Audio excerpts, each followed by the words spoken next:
I just hit that double-decker, triple-dippled fish whistle supreme. A snake? Nah.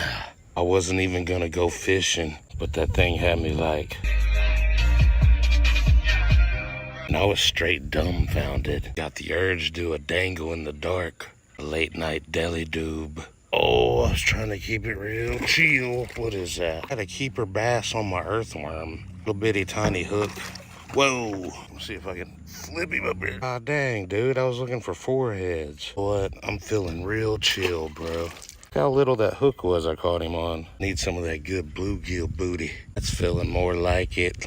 Let's go. Check that out. Multiple heads. Oh, I feel the booty on this one.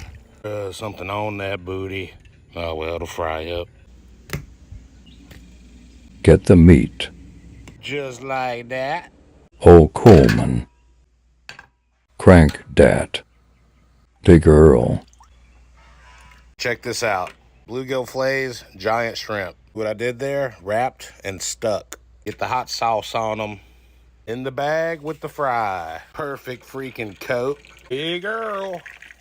Dude, what have I done? Look at these units. Wow. Oh my God, deli shoes.